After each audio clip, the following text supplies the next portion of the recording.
Les amis, bonsoir, on se retrouve pour un nouveau débrief, un nouveau match du Barça, une victoire, enfin ça faisait un petit moment après ce match nul contre Bruges, victoire 4-2 à l'extérieur sur un déplacement toujours compliqué du côté de Vigo.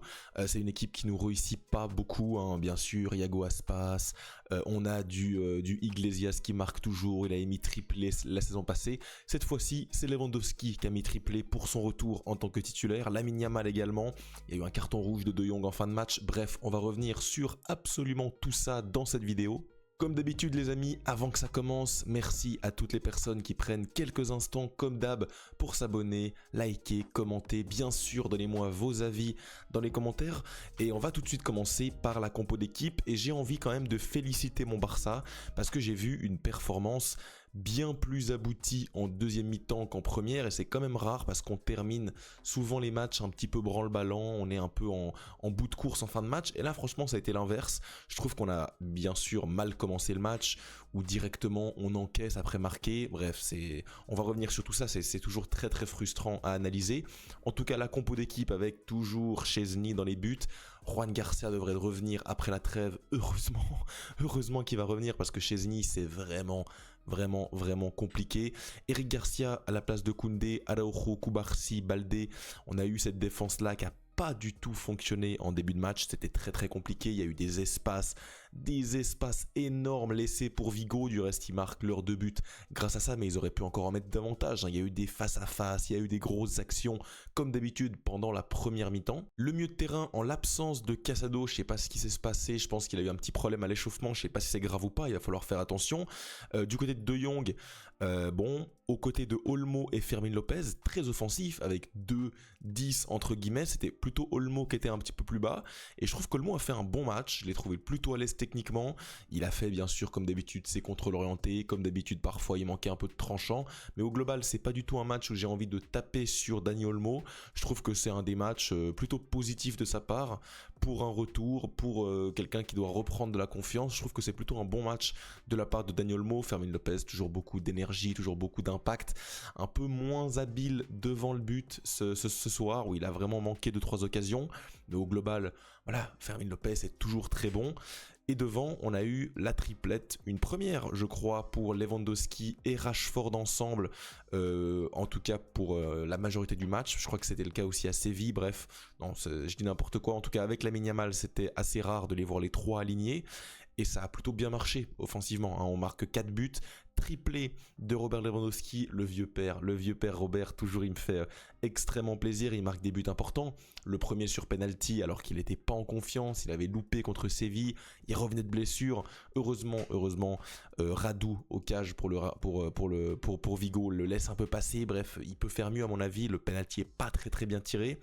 Derrière par contre il met 2 buts vraiment de roublard, un premier où il vient se jeter juste devant les 5 mètres pour terminer, et le dernier but sur corner de la tête, très compliqué, c'est un très bon joueur de tête Robert Lewandowski, donc il fait vraiment du bien, il joue 90 minutes, espérons qu'il tienne ce rythme, qu'il soit en forme pour le retour de trêve, on va avoir besoin de lui, on a vu qu'avec Ferran c'est possible d'être compétitif avec Ferran Torres, mais ouais, Ferran Torres, des fois, il manque de 3 occasions, il est pas assez tranchant, il fait pas assez mal devant les cages.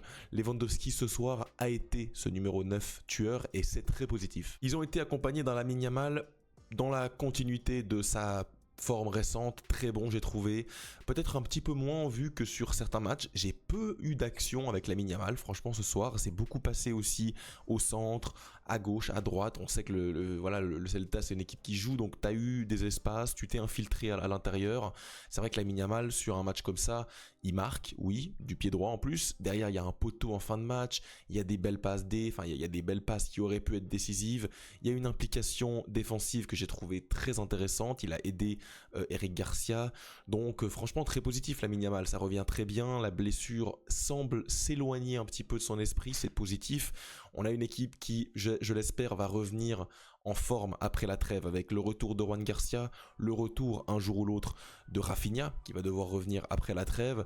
Bon, tu vas avoir De Jong qui va être suspendu, ça va être un peu fâcheux, mais Pedri va bien revenir un jour également dans quelques semaines. Donc c'est positif, c'est positif.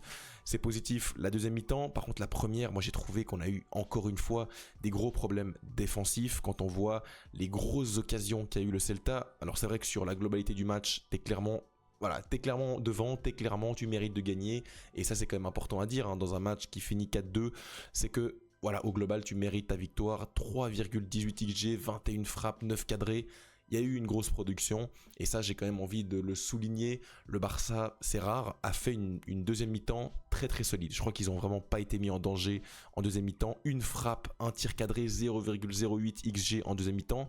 C'est rare et donc je le notifie, très très bonne mi-temps de la part du Barça qui s'est vraiment bien repris pendant la pause en fait. Pendant la pause, je pense que Flick a fait 2-3 ajustements. J'ai beaucoup aimé. On a eu des rentrées tardives, mais des rentrées quand même de Christensen, Gerard Martin, Ferran Torres. Flick s'est vraiment reposé sur son 11 et il a bien fait. Il a bien fait parce que c'est nous qui faisons la bonne opération du week-end. Le Real Madrid a fait un match nul. Un moche match nul à l'extérieur à Vallecas, le déplacement, le fameux Rayo Vallecano, toujours compliqué pour les grosses équipes. Ça fait donc que 1 point pour le Real Madrid, 2 points gagnés pour le Barça qui recolle à seulement 3 points. Vous le savez, en Liga, 3, 5, 6, 7, c'est rien. Ça va très très vite. On a des équipes qui sont capables de perdre des points absolument toutes les journées. Donc c'est très positif pour le Barça de recoller.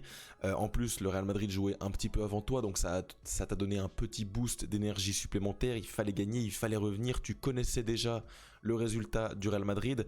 Donc ça, c'est très positif. Pour revenir maintenant sur les cas individuels, je trouve qu'il y a quand même des choses à dire dans ce match.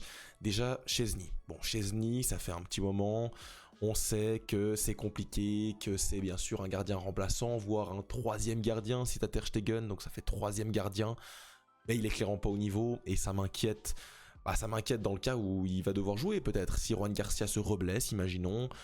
Si t'arrives en quart de finale, demi-finale de LDC avec Szczęsny, pour moi, t'es vraiment handicapé. Il y a vraiment un manque à ce poste-là. Szczęsny, il est trop déficitaire, il ne monte pas, il suit pas les actions, il a aucune marge.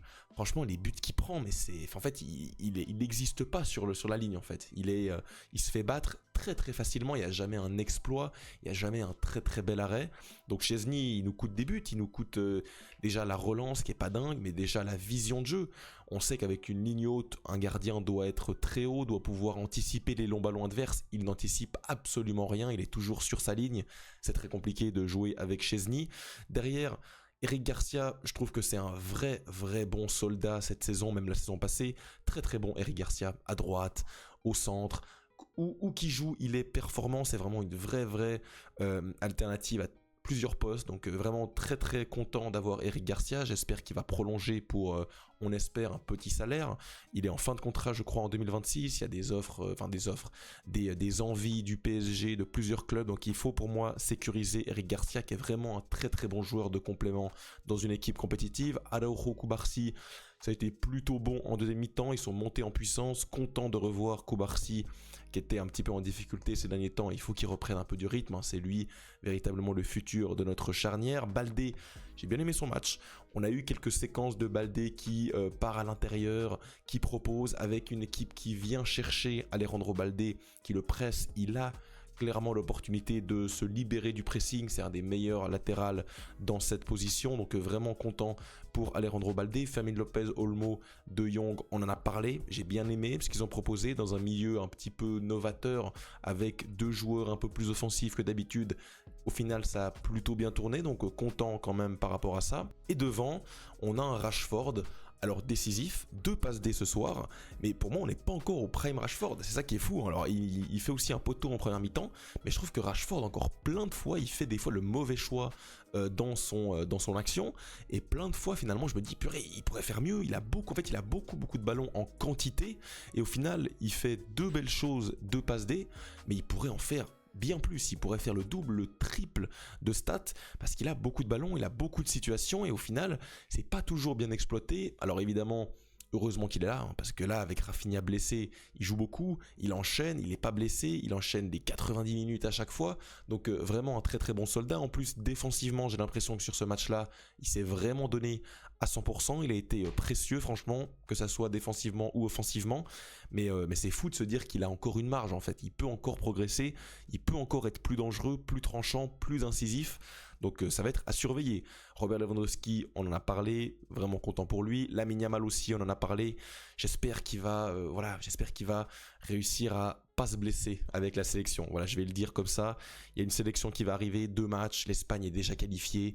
Espérons que De La Fuente fasse un peu tourner, le mette un peu au repos. On commence à être un peu sur les rotules actuellement, avec beaucoup de blessés. Derrière, on n'a pas grand-chose. On a du Casado, je sais pas tellement ce qui s'est passé. Ronny Bargui. Bon, il n'est pas rentré, c'est vrai, ce soir. Jules Koundé, cramé complet ces dernières semaines, même ces derniers mois. Franchement, il n'a pas commencé sa saison, donc ça va être aussi à suivre. Mais voilà, le Barça prend 2 points sur le Real Madrid.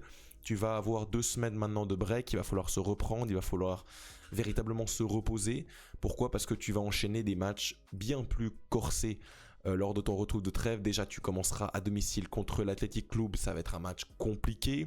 Chelsea en Ligue des Champions, c'est ton match le plus dur de LDC à l'extérieur contre l'autre chapeau 1 de ton tirage. Derrière, tu as l'Atlético, tu as un déplacement au Betis, tu as Francfort. Bref, tu vas avoir un très très gros programme ces prochaines semaines. Il faudra un Barça à 100%, un Lamine Yamal à 100%, un Rafinha de retour. Et voilà, il va falloir faire confiance à Hansi Flick. Bon, on prend encore 2 buts ce soir. J'ai pas aimé notre perf défensive sur la globalité de match. Espérons qu'avec les retours de Rafinha notamment, ça va colmater 2-3 brèches. Les amis, c'est tout pour ce débrief. J'espère qu'il vous a plu. Si c'est le cas, n'hésitez pas à me mettre un petit like en dessous de ces vidéos. Et nous, on se retrouve très vite pour de prochaines vidéos. Ciao. Et bien sûr, comme d'habitude, Visca Barça.